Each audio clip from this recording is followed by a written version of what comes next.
Assalamualaikum warahmatullahi wabarakatuh. Jumpa lagi teman-teman dengan saya Robi. Selamat datang di YouTube channel saya. Nah, pada video terbaru kali ini saya akan coba menjelaskan gimana sih cara mengurus EISSN untuk jurnal. EISSN itu adalah Electronic International Standard Serial Number yang biasanya ada di jurnal-jurnal elektronik gitu ya. Nah, bagi teman-teman yang pengelola jurnal, kalau mau akreditasi jurnalnya itu harus ngurus EISSN-nya dulu. Oke, sebelum masuk ke situ jangan lupa untuk mensubscribe YouTube channel saya, kemudian share video ini apabila video ini bermanfaat buat Anda semua. Oke.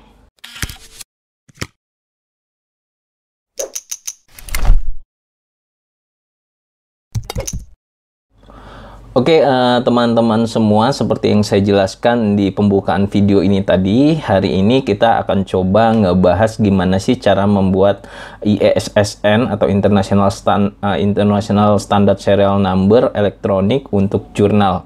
Biasanya kalau kita punya buku itu ada ISBN-nya. Nah, itu kita mau daftar itu.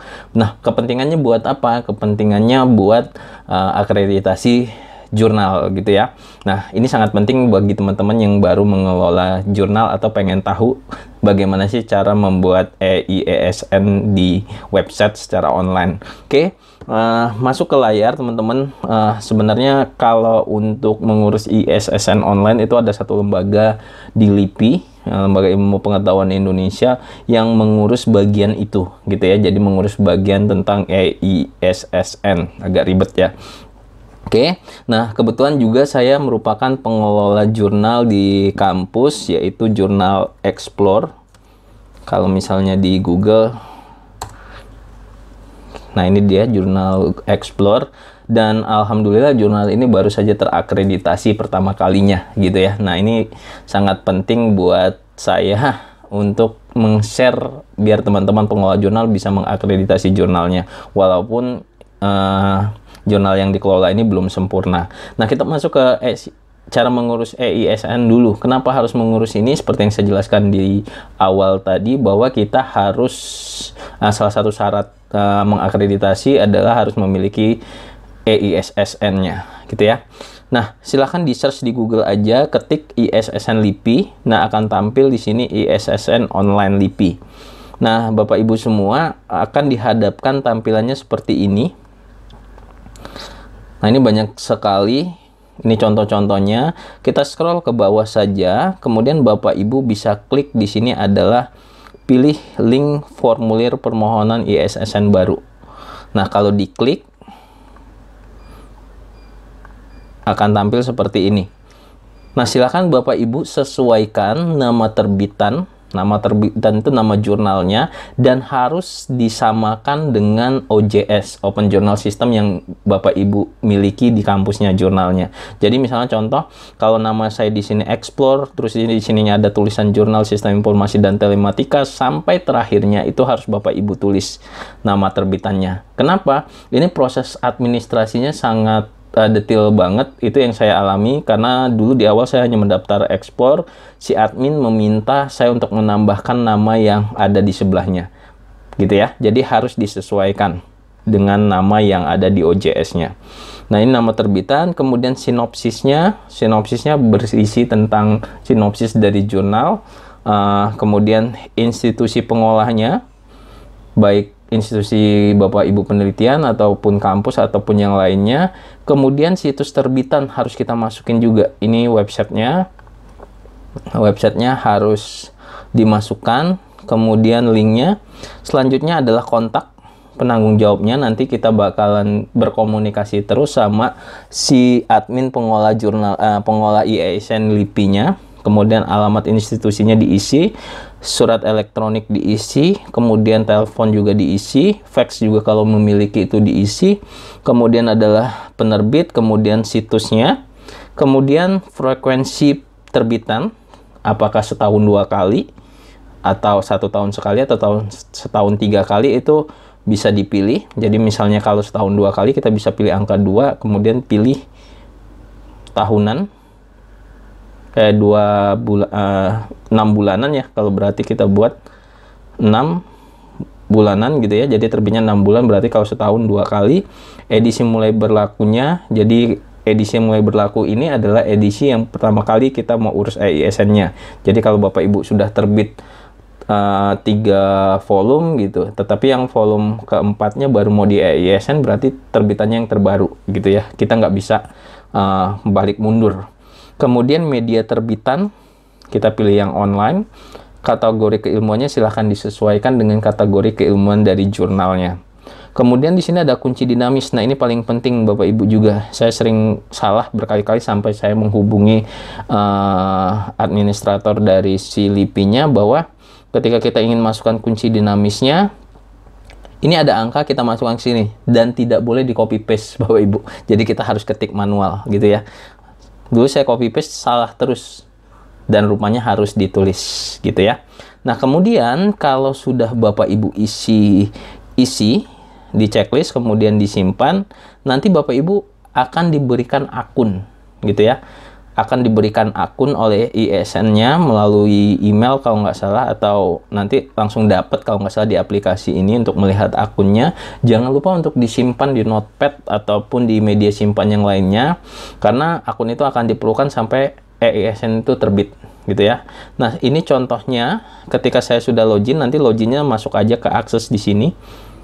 Kalau nggak salah nomor ID dan kata sandinya nanti keluar ketika di sini, nanti masukkan nomor ID, kata sandi, kemudian tahun permohonan.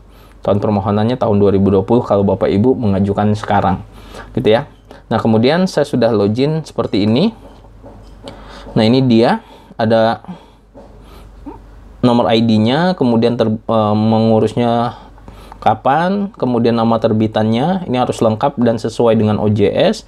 Kemudian ini sinopsisnya, institusi pengelola jurnal, situs terbitan, nama saya sebagai pengelola, kemudian alamat kampus, kemudian nama email saya biar komunikasinya gampang, telepon, kemudian situsnya nggak perlu, 6 bulan, kemudian terbitannya, kategori, dan seterusnya. Nah, di sini akan tampil beberapa dokumen yang harus kita lengkapi Bapak Ibu. Jadi harus kita lengkapi. Yang pertama adalah surat permohonan lembaga. Nanti di menu home-nya itu ada contohnya. Nanti ada contohnya surat permohonan lembaga. Kemudian ada mana tadi? Ini dia sampul depan dari jurnalnya. Di-scan saja, daftar isi, dewan redaksi, dan bukti transfer pembayaran. Nah, ini kalau nggak salah biayanya 200.000 untuk mengurus EISN gitu ya. Nah, ini contoh dari surat pengurusan atau surat dari kelembagaan bahwa jurnal ini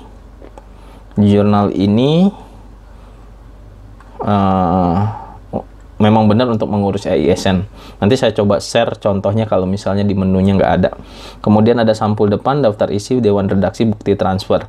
Nah, kalau sudah mengupload itu semua, biasanya selesainya di waktu 14 hari. Tetapi Bapak Ibu karena mungkin ISN LIPI ini terlalu sibuk, jadi setiap informasi atau beberapa waktu ke depannya, Bapak Ibu harus sering follow up.